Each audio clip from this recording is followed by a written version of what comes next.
বিষয়ে যদি ঐক্যমত সৃষ্টি হয় সকল রাজনৈতিক দলের মধ্যে, স্টেক হোল্ডারদের মধ্যে, তাহলে হবে সেটা একটা অনন্য অপূর্ব জিনিস।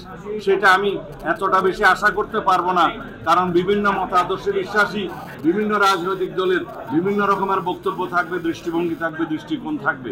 আমরা সেইটাই গ্রহণ করব যেটা এই জাতির জন্য বৃহত্তর স্বার্থ সংরক্ষণ করবে। আমরা গ্রহণ করব যেটা জাতীয় ভিত্তিতে গৃহীত হলে এই জাতির মধ্যে একটা ঐক্য সৃষ্টি হবে।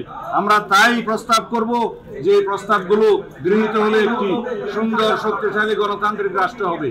এখানে আমাদের মধ্যে চেক অ্যান্ড ব্যালেন্স প্রতিষ্ঠিত হবে, রাষ্ট্রের সকল অঙ্গের মধ্যে একটি ভারসাম্য অবস্থা সৃষ্টি হবে, তার মধ্য দিয়ে একটা হারমোনিয়াস কোঅপারেশন হবে in between all the organs of the state.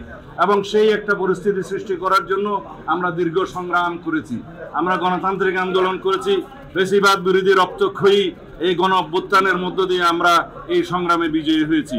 সেই জন্য আমরা আমাদের শহীদের রক্তের আকাঙ্ক্ষা অনুযায়ী, এদেশের জনমানুষের প্রত্যাশা অনুযায়ী আমরা একটি গণতান্ত্রিক সমাজ এবং রাষ্ট্র বিনির্মাণের জন্য আমরা অবশ্যই সেই সমস্ত বিষয়গুলোকে আমরা বিবেচনা করব, যে এই বিষয়গুলো আমরা গ্রহণ করলে, এই জাতি গ্রহণ করলে, বিশেষ করে ঐক্যমতের ভিত্তিতে গ্রহণ করলে একটি শক্তিশালী রাষ্ট্রীয় কাঠামো আমরা গঠন করতে পারবো, এবং তার মধ্য দিয়ে আমরা একটা বিপুল সংখ্যক জনগোষ্ঠী, এই দেশের সমগ্র জনগোষ্ঠী আমরা আমাদের আকাঙ্ক্ষাকে বাস্তবায়ন করতে পারবো। আমরা মনে করি ডিসেম্বরের ভিতরে নির্বাচন অনুষ্ঠান করা জাতীয় সংসদের খুবই সম্ভব, এবং এর আগেই জরুরি ভিত্তিতে যে সমস্ত সংস্কার করা প্রয়োজন, বিশেষ করে নির্বাচনমুখী, সেই সংস্কারগুলোকে চিহ্নিত করে আমরা ঐক্যমতের মাধ্যমে সেগুলো বাস্তবায়ন করি।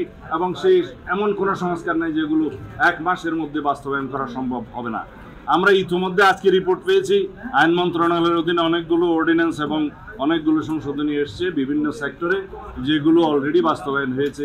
আরও অনেকগুলো বাস্তবায়নের প্রক্রিয়ায় আছে, সেগুলো অর্ডিন্যান্সের মাধ্যমে করা সম্ভব, নির্বাহী আদেশের মাধ্যমে করা সম্ভব, এমনকি কিছু কিছু সংস্কার তো অফিস আদেশের মাধ্যমে করা সম্ভব। সেগুলোর জন্য বিশেষ করে সংবিধান সংশোধনী ব্যতি রেখে অন্যান্য সকল সংশোধনী যেগুলো একমত হবে সংস্কার প্রস্তাব, সেগুলো অর্ডিন্যান্সের মাধ্যমে, নির্বাহী আদেশের মাধ্যমে, অফিস আদেশের মাধ্যমে এক মাসের ভিতরে বাস্তবায়ন করা সম্ভব, সেটা আমরা বুঝিয়ে দিয়েছি। সুতরাং নির্বাচন ডিসেম্বরের পরে যাওয়ার মতো একটিও কারণ উল্লেখ করার মতো নেই।